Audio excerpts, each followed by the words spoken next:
لیکن پاکستان نے پوری جرات کے ساتھ یہ کیا. ہم نے جب بھارت کے پائلٹ ابھینندن کو رہا کیا تو بھارت نے ایک دوست ملک کے ذریعے پاکستان کا شکریہ ادا کیا. لیکن ایاز صادق نے یہ بیان دے کر فوج کا مورال اور دل دونوں توڑ دیے.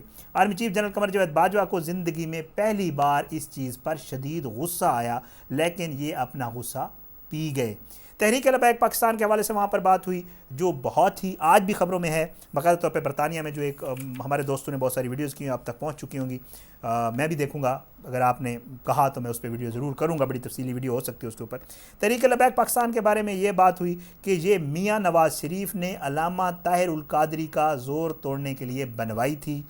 ٹی ایل پی نے نومبر 2017 میں فیض آباد میں دھرنا دے دیا. یہ وزیر قانون پنجاب رانا ثناء اللہ کے اشارے پر اسلام آباد آئے تھے. ٹی ایل پی شروع میں حکومت سے استعفیٰ مانگ رہی تھی، یہ پھر پوری کابینہ کے استعفے پر آ گئی. وزیر اعظم شاہد خاقان عباسی نے فوج سے کہا آپ ان کے ساتھ ڈیل کریں، پولیس ان پر ہاتھ نہیں ڈال رہی. یہ وہی نون لیگ ہے جو کہتی ہے کہ جی فوج نے ڈیل کی تھی ان کے ساتھ. نون لیگ کی حکومت کے وزیر اعظم شاہد خاقان عباسی نے خود کہا کہ پولیس ہاتھ نہیں ڈال رہی، آپ ان سے ڈیل کریں. فوجی قیادت نے وزیر اعظم کو بتایا کہ آپ نے ماڈل ٹاؤن کے ایشو پر پنجاب پولیس کو اکیلا چھوڑ کر پولیس کو ڈیمورلائز کر دیا تھا، لہٰذا یہ اب حکومت کا حکم نہیں مان رہی. وزیر اعظم کو مشورہ دیا گیا، یعنی شاہد خاقان عباسی کو، کہ آپ وزراء کے استعفے نہ دیں کیونکہ اگر ایک بار یہ روایت پڑ گئی تو پھر یہ روکی نہیں جا سکے گی. اسٹیبلشمنٹ کو اس مسئلے میں اس لیے انوالو ہونا پڑا کہ وزیر اعظم اور آرمی چیف نے فوجی مشقوں کے سلسلے میں سعودی عرب کا دورہ کرنا تھا اور یہ ایشو اس دورے سے پہلے حل ہونا ضروری تھا. یہ وہ والا دورہ تھا جب خادم رضوی صاحب خود جو ہے حیات تھے اور آئے تھے یہاں پر شاہد خاقان عباسی کے دور میں. اس کے بعد وہ کہتے ہیں کہ یہ ایشو اس دورے سے پہلے ہونا ضروری تھا اور ورنہ ملک کی جگہ صحیح ہوتی، چنانچہ ٹی ایل پی کے ساتھ تحریری معاہدہ کرنا پڑ گیا. شاہد خاقان عباسی امریکہ میں اپنی ہمشیرہ کی عیادت کے لیے جانا چاہتے تھے. یہ وہ والی بات جب شاہد خاقان عباسی کو کس نے اجازت دی، اسٹیبلشمنٹ نے دی، کس نے کی، اس کا بھی ذکر ہوا اور وہاں پر یہ بتایا گیا کہ اپنی ہمشیرہ کی عیادت کے لیے جانا چاہتے تھے. سابق وزیر اعظم نے اپنا نام ای سی ایل سے نکلوانے کے لیے ملک کی اعلیٰ انٹیلیجنس ایجنسی سے رابطہ کیا اور اسٹیبلشمنٹ نے انہیں امریکہ جانے کی اجازت لے کر دی حکومت سے. یہ حکومت سے درخواست نہیں کرنا چاہتے تھے. حکومت نے تینوں وزراء پھر اس کے بعد بات ہوئی وزرائے خزانہ کے حوالے سے. وہ کہتے ہیں کہ جو حکومت نے تینوں وزرائے خزانہ اپنی مرضی سے لگائے ہیں، اس میں فوج کا کوئی کردار نہیں ہے اور انہیں فارغ بھی خود کیا. اسٹیبلشمنٹ نے کوئی رائے نہیں دی. لاہور ہائی کورٹ کے 40 ججوں میں سے 35 میاں نواز شریف کے دور میں بھرتی ہوئے، لہٰذا حکومتی ارکان اور اپوزیشن اس وجہ سے عدلیہ پر جانبداری کا الزام لگاتی ہے. عدلیہ پر یہ الزامات نہیں لگنے چاہیے.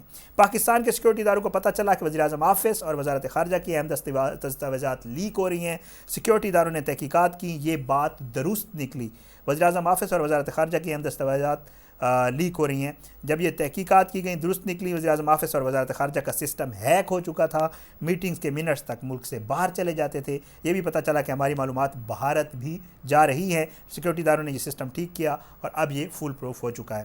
ملک کے معاشی اور سماجی حالات کے بارے میں بھی بتایا گیا. چین کے وزیر اعظم لی کی چانگ نے وزیر اعظم عمران خان سے کہا کہ ہم کب تک آپ کی سب سٹینڈرڈ چینی یعنی کہ خراب چینی خریدیں گے؟ آپ چینی کے علاوہ کچھ کیوں نہیں بناتے؟ ہمیں یہ ماننا ہوگا کہ ہم پروڈکشن میں بہت پیچھے ہیں. ویتنام اور بنگلہ دیش ہم سے آگے نکل گئے. ہمیں صنعت اور پیداوار پر توجہ دینی ہوگی. ہم نے ماضی میں غلطیاں کی.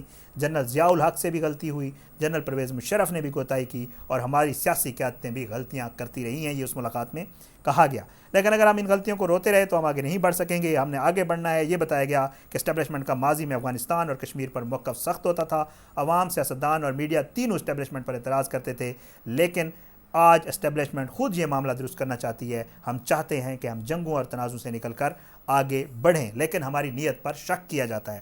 یہ رویہ ٹھیک نہیں ہے. پاکستان میں آج بھی ایسے لوگ موجود ہیں جنہوں نے اپنی آنکھوں سے جنرل ایوب کا دور دیکھا تھا. اس وقت سائیکل کی بتی نہ ہونے پر بھی جرمانہ ہوتا تھا اور زیبرا کراس کے علاوہ سڑک کراس کرنے کا کوئی تصور نہیں تھا.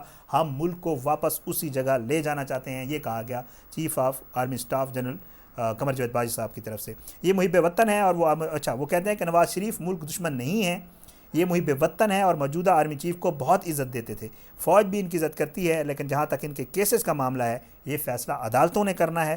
عمران خان کا ورلڈ ویو بہت اچھا ہے. دنیا کے بڑے حکمرانوں کو بہت اچھی طرح ٹیکل کرتے ہیں. ایک انٹرسٹنگ واقعہ انہوں نے لکھا ہے. وہ کہتے ہیں کہ یہ ڈونلڈ ٹرمپ سے ملنے گئے تو امریکہ کی ساری کابینہ ان کے سامنے بیٹھی تھی. عمران خان نے گفتگو شروع کی تو تھوڑی دیر میں یہ محسوس ہونے لگا کہ یہ امریکہ کے صدر ہیں، ساری امریکی کابینہ ان کی کابینہ ہے اور ڈونلڈ ٹرمپ مہمان وزیر اعظم ہیں. ہمیں میڈل ایسٹ کی تبدیلیوں کو بھی سمجھنا ہوگا.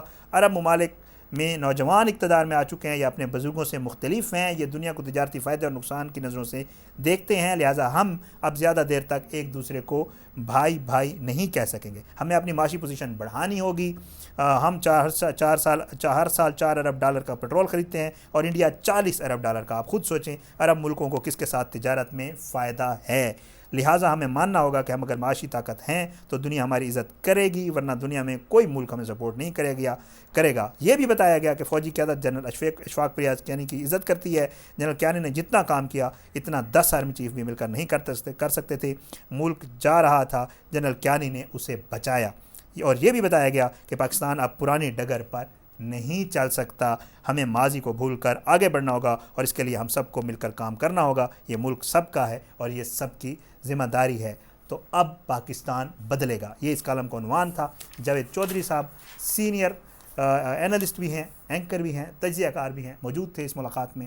انہوں نے یہ سارا کچھ قصہ آپ کے سامنے بیان جو میں نے کیا، یہ ان کا قصہ تھا۔ اب اللہ تعالیٰ بہتر جانتا ہے وہاں پر جو بات چیت ہوئی، ظاہر ہے موجود تھے، جو لکھا ٹھیک ہی ہوگا۔ اگلی کسی وقت تک میں اجازت دیں، اپنا بہت خیال رکھیے گا۔ اللہ پاکستان کا امن اور اس کے خلاف سازشیں کرنے والوں کو نابود کرے، آمین۔ پاکستان زندہ باد، اللہ حافظ۔